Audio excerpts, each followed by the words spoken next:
ஆச்சி மசாலா. எந்த சமையலும் ருசி தேடும் ரகசியம் 20 ரூபாய். நீங்க அமைச்சர் அப்படிங்கிறது இல்ல அப்படின்னா நீங்களே தாவேகாவுடன் போற மாதிரியே ஒரு சூழல் இருந்தது. தமிழ் உச்சரிப்பை பற்றி பேசும்போது சரிப்படுத்திக்கங்க அப்படின்னு ஒரு எம்எல்ஏ பேசுனா, பைபிள் என்னுடைய மொழி, அன்பு இரக்கம் தான் அதோட பொருள் அப்படிங்கிறத சொல்றாரு. இதுக்கும் அதுக்கும் மதம் சார்ந்து போயிடாது அது. இல்லை, நீங்கள் அதை கவனிச்சு எனக்கு ரொம்ப பிடிச்சிருந்தது அவர் சொன்னது. New Arrival Pova 8 available at Purvika. முதன்மை செயலாளர் அப்படின்னு ஆளூர் ஷானவாஸ் அவர்களுக்கு நீங்க பொறுப்பு கொடுத்தீங்க. மாற்றி பேசுவது மலிவான அரசியல் அப்படிங்கிற ஒரு வார்த்தையை சொல்றாரு. நான் தலைவருடைய சொல்லுக்கும் செயலுக்கும் கட்டுப்படுவோம். சீட்டு கொடுத்தா நாங்கள் ஒரு மாதிரியா பேசுறது, சீட்டு கொடுக்கலன்னா ஒரு மாதிரியா பேசுறது இல்லை.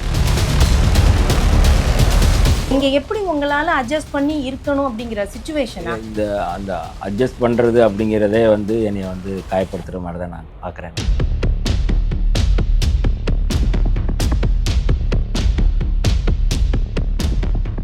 மின்னம்பலம் நேர்களுக்கு வணக்கம். விசிகாவின் துணை பொதுச் செயலாளர், திண்டிவனம் தொகுதியின் சட்டப்பேரவை உறுப்பினர் மற்றும் சமூக நீதித்துறை அமைச்சருமான திரு வன்னியரசு அவர்களிடம் பேச இருக்கின்றோம். வணக்கம் சார், நலமா இருக்கீங்களா? நல்லா இருக்கேன், நீங்க எப்படி இருக்கீங்க? நலமா இருக்கேன் சார். இந்த சமூக நீதித்துறை இந்த பெயர் விவகாரத்துல கூட விசிகாவுக்குள்ளேயே ஒரு முரண்பாடு இருக்குதா? சமூக நீதிக்காக போராடுகிறவர் நாங்கள். இப்போ கவர்மெண்ட் ஆஃப் இந்தியாவில் சமூக நீதித்துறைன்னு ஒன்று இருக்குது. அந்த துறையில் எஸ்சி எஸ்டி பிற்படுத்தப்பட்டோர் துறை, பழங்குடியினர் தனியாக இருக்குது, எஸ்சி பிற்படுத்தப்பட்டோர் நலத்துறை, டிரான்ஸ்ஜெண்டர், அதே போல் மாற்றுத்திறனாளிகள், இப்படி நிறையா ஒரு சமூக நீதித்துறைனா இந்த மாதிரி இருக்குது. நான் ஃபஸ்ட்டு இதை அந்த மாதிரி ஒரு தொலைநோக்கு பார்வையோடு கொண்டு வருவாங்க அப்படின்னு நான் அதை வரவேற்றேன். ஆனால் எங்கள் தலைவருடைய கருத்து தான் என்னுடைய கருத்து. இப்போ ஆதி திராவிடர் நலத்துறை அப்படிங்கிறதே இந்த துறைக்கு பொருத்தமானதாக இருக்கும் அப்படின்னு நீங்கள் நினைக்கிறீங்களா? இல்லை, அதாவது நான் அதுக்குள்ளேயே நான் வரலை. நான் சமூக நீதித்துறை அப்படிங்கிறதுல நான் அமைச்சராக இருக்கிறேன். எனக்கு கொடுக்கப்பட்ட ஒர்க்கை நான் செய்கிறேன். பொலிட்டிக்கலான கொஸ்டின்ஸ் எல்லாமே எங்கள் தலைவர் அதுக்கு பதில் சொல்லியிருக்கிறாரு. அதனால் அதுக்குள்ளே நான் போக விரும்பலை. இன்னொன்று, விசிகாவில் இப்போ நீங்கள் தாவேகாவுடன் கூட்டணி அமைத்ததாக இருக்கட்டும், அதற்கு பின்பு அமைச்சரவையிலே இடம்பெற்றதாக இருக்கட்டும், இன்னும் சில குழப்பங்கள் இருந்து கொண்டே இருக்குதா? ஏன்னா முதன்மை செயலாளர் அப்படின்னு ஆளூர் ஷானவாஸ் அவர்களுக்கு நீங்கள் கொடுத்தீங்க, பொறுப்பு கொடுத்தீங்க. ஆனால் இவர் சமீபத்திய அவருடைய பேச்சை நீங்களும் கேட்டிருப்பீங்க. அதை எப்படி பார்க்குறீங்க? மாற்றி பேசுவது மலிவான அரசியல் அப்படிங்கிற ஒரு வார்த்தையை சொல்கிறாரு. இல்லை, எனக்கு அவருடைய பேச்சு நான் எதுவும் கேட்கல, அதுக்கு நான் பதில் சொல்லவும் விரும்பலை. நான் தலைவருடைய சொல்லுக்கும் செயலுக்கும் கட்டுப்படுவான். அவர் மந்திரி அப்படின்னு சொல்லி உட்கார வச்சுருக்கிறாரு. நீ எந்திரி கட்சி வேலையை பாருன்னா நான் எந்திரிச்சு கட்சி வேலையை போய் பார்த்துருவேன். ஒருபோதும் எம்எல்ஏ ஆகணும், எம்எல்ஏ கொடுக்கலன்னா நான் விமர்சனம் பண்ணுவேன் அப்படிங்கிற இடத்துக்கு நாங்கள் யாருமே இல்லை. ஏன்னா எங்களுக்கு எந்த எதிர்பார்ப்பும் இல்லை. நாங்கள் இந்த இயக்கத்துக்கு வந்ததே இது ஒரு விடுதலை சிறுத்தைகள் இயக்கம்ங்கிறது ஒரு விடுதலைக்கான இயக்கம். அப்போ அப்படிப்பட்ட தொண்டர்கள், அப்படிப்பட்ட தம்பிமார்கள் இங்கே நிறையா இருக்கிறோம். அதனால் எங்களுக்கு சீட்டு கொடுத்தா நாங்கள் ஒரு மாதிரியாக பேசுகிறது, சீட்டு கொடுக்கலன்னா ஒரு மாதிரியாக பேசுகிறது இல்லை. தேர்தல் புறக்கணிப்பு காலத்திலிருந்து வந்தவர்கள், தேர்தல் பங்கெடுப்பு காலத்தில் வந்தவர்கள் ரெண்டாக நம்ம பிரிச்சுக்கிடலாம். அப்போ அப்படிப்பட்ட ஒரு சூழலை இன்றைக்கி என்னை நம்பி எனக்கு முழுமையாக அமைச்சரில் உட்காரணுங்கிறதே எனக்கு விருப்பம் இல்லாமல் நான் ஜெயித்த உடனே கட்சி எடுத்த முடிவுக்கு நான் கட்டுப்படுறேன். இந்த இடத்துல வெளிப்படையாக ஒன்று கேட்கணும். நான் நிறைய தகவல்கள், செய்திகள் வெளியில் உலா வந்தது. அதாவது ஒரு நெருக்கடி அவர்களுக்கு கொடுக்கப்பட்டது. நீங்கள் அமைச்சர் அப்படிங்கிறது இல்லை அப்படின்னா நீங்களே போகிற மாதிரி, தாவேகாவுடன் போற மாதிரியே ஒரு சூழல் இருந்தது. அதனால்தான் திருமா அவர்கள் அமைச்சரவையில் பங்கு பெறவும் கட்டுப்பட்டார் அப்படிங்கிற செய்திகள் இது பரவலா இணையத்தில் வருது. உங்க மூலமா அதற்கான பதில்? அதாவது நான் இப்போ சொல்றேன், நான் பல இந்த மாதிரி அவதூறுகளை நான் பல அவதூறுகளை நாங்கள் கடந்து வந்திருக்கோம். அமைச்சர் பதவி அப்படிங்கிறது நிரந்தரம் அப்படின்னு யாரும் எழுதி தர முடியாது. அப்படி முடியுமா? முடியாது. ஆனால் நிரந்தரம்ங்கிறது விடுதலை சிறுத்தை அப்படிங்கிறது நிரந்தரம். எழுச்சி தமிழருடைய தம்பி அப்படிங்கிறது நிரந்தரம். அதை எவனும் அதை பிரிக்க முடியாது. இன்னும் கூடுதலாக வந்து இன்றைக்கி வந்து மக்கள் மத்தியில் வந்து இந்த தலித்துகளுக்காக ஒடுக்கப்பட்ட மக்களுக்காக இவன் உண்மையாக நிற்பான் அப்படிங்கிறதையும் வந்து யாரும் பிரிக்க முடியாது. அப்படி எந்த வகையிலும் என்னை வந்து நாளைக்கே வந்து ஒரு போராட்டம் அறிவிக்கிறாரு, இந்த போராட்டத்தில் சிறை செல்லணும் அப்படின்னா அந்த முதல் ஆளாக நான் நிற்பேன். என் அமைச்சர் பதவியை நான் வந்து தூக்கி போட்டுட்டு நான் வந்து அந்த களத்தில் நிற்கிறவன். அதனால் வந்து இந்த மாதிரி நான் போய் அங்கே சேருவேன் இங்கே சேருவேன் சொல்கிறது ஒரு மிக மோசமான ஒரு நரேஷன் சொல்கிறாங்களே, ஒரு திட்டமிட்டு என்னை வந்து சித்தரிக்க முயற்சி செய்கிறாங்க. என்னை பற்றி என்னுடைய தலைவருக்கு தெரியும். வன்னியரசு அப்படின்னா உண்மையானவன் நம்பிக்கையானவன்கிறது அவருக்கு வந்து தெரிஞ்சு தான் என்னை வந்து இங்கே இருக்க வச்சுருக்கிறாரு.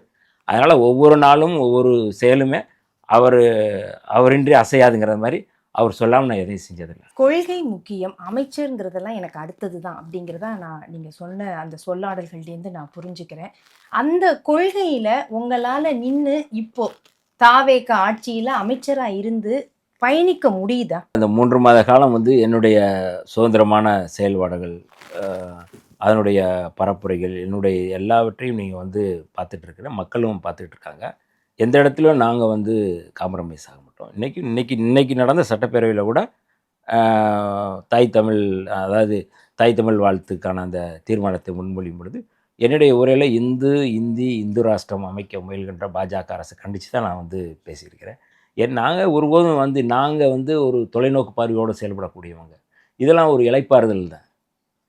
இந்த கண்டிப்பு உங்களுக்கு தாவேகா அரசுலேருந்து வருதா? விஜய் அவர்கள் இந்த பாஜக எதிர்ப்பை தீவிரமா எடுத்துட்டு போறாருன்னு நீங்க நினைக்கிறீங்களா? அதான் சொல்றேன்ல, நான் இன்னைக்கு பேசுறோம் அப்படின்னா இதெல்லாம் பேசக்கூடாது அப்படிங்கிறத வந்து ஒரு அமைச்சருக்கு வந்து முன்னாடியே சொல்லுவாங்க. இப்படி எனக்கு எதுவுமே வந்து சொல்லலை, எந்த கட்டுப்பாடுகளும் இல்லை. கொள்கை ரீதியாக இன்றைக்கி தாவேக அரசு இதில் வந்து இருக்கிறதுனால தான் இந்த தீர்மானத்தை நிறைவேற்றிருக்கு. நீங்கள் வந்து வந்தே மாதரம் பாடக்கூடாது அப்படிங்கிறது அதனுடைய ஒரு மிக முக்கியமானது. நீங்கள் இதை பாடலைன்னா 3 ஆண்டுகள் சிறைன்னு சொல்லி வந்து அவங்க கொண்டு வரும்போது பாராளுமன்றத்திலையும் விடுதலை சிறுத்தைகள் வந்து நாங்கள் எதிர்ப்பு தெரிவிச்சிருக்கோம். ஆனால் தாவேக ஒன்று இதை பற்றி வாயே திறக்கலையே. இல்லை, எப்படி வந்தே மாதரம் மசோதா அங்கே தாக்கல் பண்ணும்போதும் சரி, பாஜகவுக்கு எதிராக இவங்க அதை பற்றின ஒரு கருத்து தெரிவிக்கிறது அப்படிங்கிறது இல்லை. இன்னொன்று, கரப்பான் பூச்சி ஜனதா கட்சியினருடைய போராட்டம் இங்கே நடந்தது. எஸ்எஃப்ஐ மாணவர்கள் எல்லாம் கைது செய்யப்பட்டாங்க.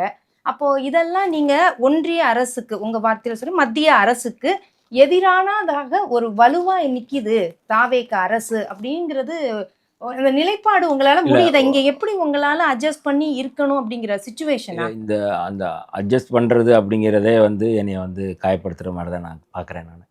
ஏன்னா நான் ஒவ்வொரு உரையிலும் ஒவ்வொரு நடவடிக்கையிலும் நாங்கள் வந்து தெளிவாக இருக்கிறோம். எங்களுடைய செயல்பாடுகள், தாவேக அரசு மாண்புமிகு முதல்வர் ஜோசப் விஜய் அவர்களுடைய செயல்பாடுகள், எங்களுடைய கொள்கை, நாங்கள் வைக்கிற இன்றைக்கி நாங்கள் அந்த தீர்மானத்தை வந்து வரவேற்கிறோம்னா எங்களுக்கு அது ஏற்புடையது.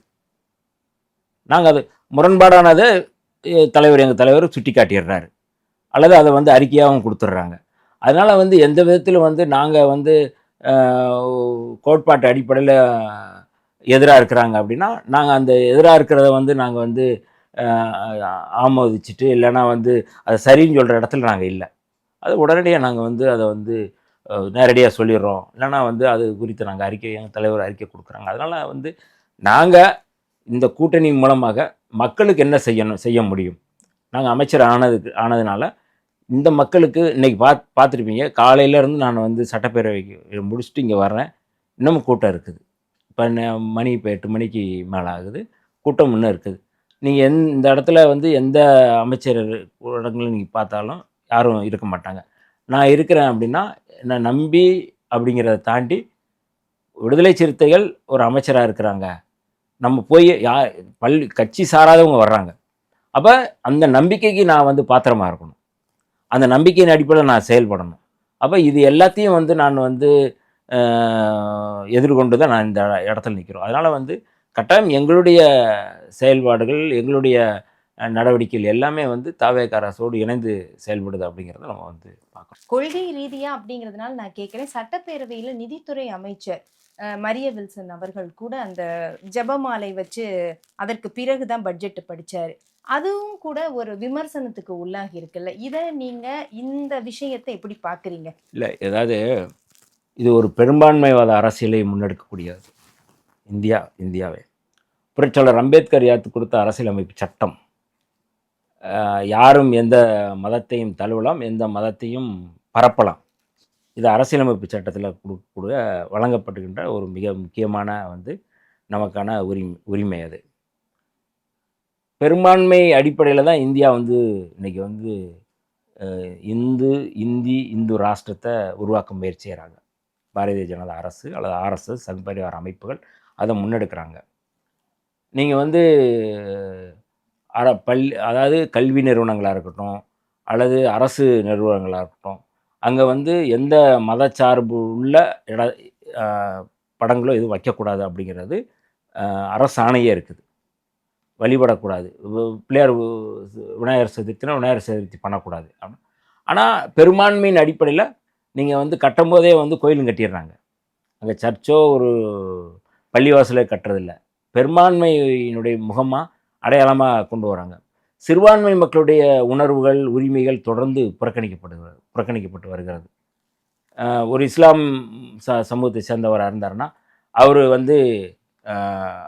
அந்த பேசும்போதோ அல்லது ஒரு பொதுவெளியில் அவருடைய செயல்பாடுகளோ கேள்விக்குள்ளாக்கப்படுகிறது.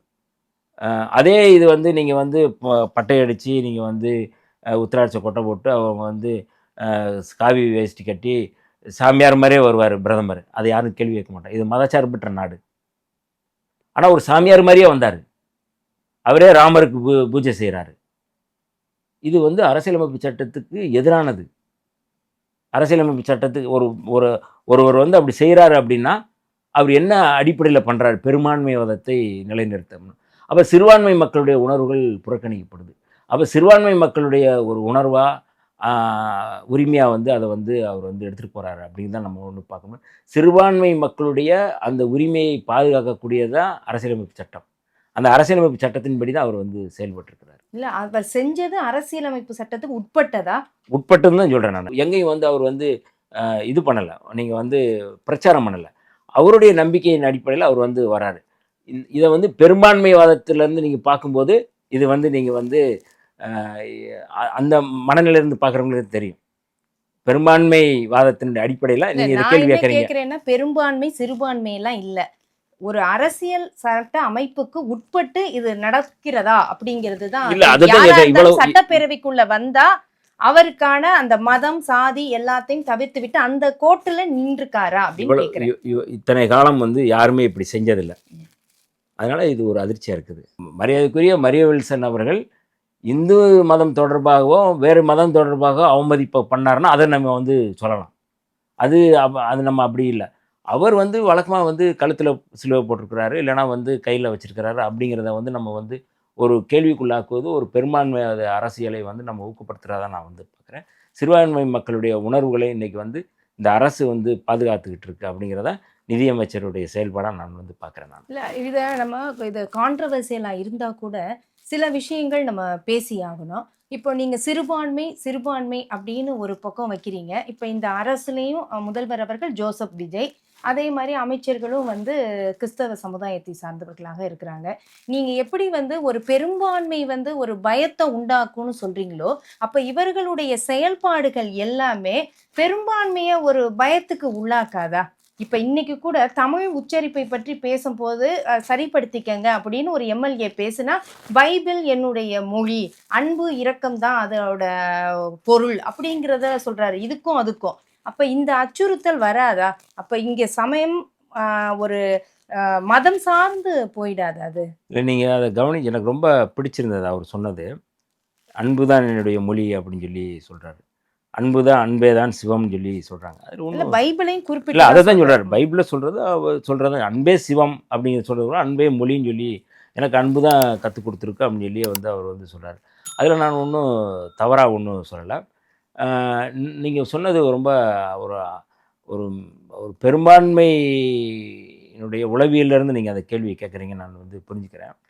இப்படி பேசுறதுனால பெரும்பான்மைக்கு ஆபத்து நடந்தாதா? வெளியில வர்ற அந்த அது அதுதான் கேள்வியை நான் இல்லை, உங்களுக்கு அது எப்படி இருக்குன்னா, நாங்கள் விடுதலை சிறுத்தைகள் வளர்ந்து வந்த காலத்தில் அடங்கமறு, அத்துமீறு, திமிரி எழு, திருப்பி அடின்னு முழக்கம் எழுதிக்கிட்டு இருந்த காலத்தில் பாமக உள்ளிட்ட பலர் அன்னைக்கு ஆளுநர்கிட்ட கலைஞர்கிட்டையும் மனு கொடுத்தாங்க போய். இது நமக்கெல்லாம் பெரிய ஆபத்தாக வரும் அப்படின்னு சொல்லி பண்ணாங்க.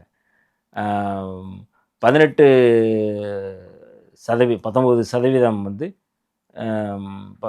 மீதி இருக்கிற சதவீதம் மக்களுக்கு எதிராக இருக்குது அப்படிங்கிற மாதிரியான ஒரு பார்வை இருந்தது. எனக்கு அதுதான் ஞாபகம் வருது நீங்கள் சொன்ன உடனே. சிறுபான்மை மக்கள் இப்படி சொல்கிறதுனாலே பெரும்பான்மை மக்களுக்கு ஆபத்தாக போகும் அப்படின்னா, இதுதான் ஒரு நெரேஷன் சொல்கிறேன் நான். இதுதான் கட்டமைக்கிறாங்கன்னு சொல்கிறேன். இது ரொம்ப ஆபத்தானது. ஒரு மிக மோசமான ஒரு கட்டமைப்பாக நான் பார்க்குறேன்.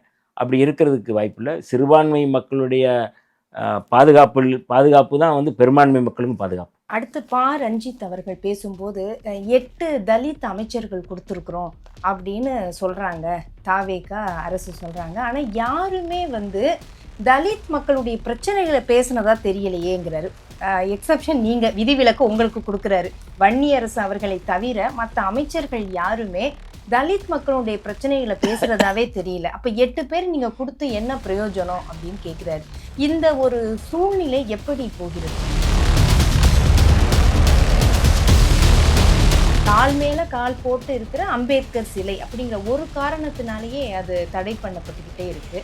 இதில் ஏதாவது முயற்சிகள் எடுப்பீங்களா? நீங்களும் இப்போ அமைச்சராக இருக்கிறீங்க, கொள்கை தலைவராக தாவேகா வச்சிருக்கிறதும் அம்பேத்கரை தான். இதில் முதல்வர் அவர்களும் ஏதாவது நேராகவே போய் திறக்கிறதுக்கான வழிகள் கூட இருக்குதா?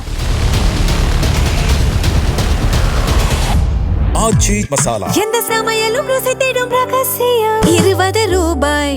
New Arrival Pova 8 available at Purvika. மின்னம்பலம்.com தமிழின் முதல் மொபைல் பத்திரிகை.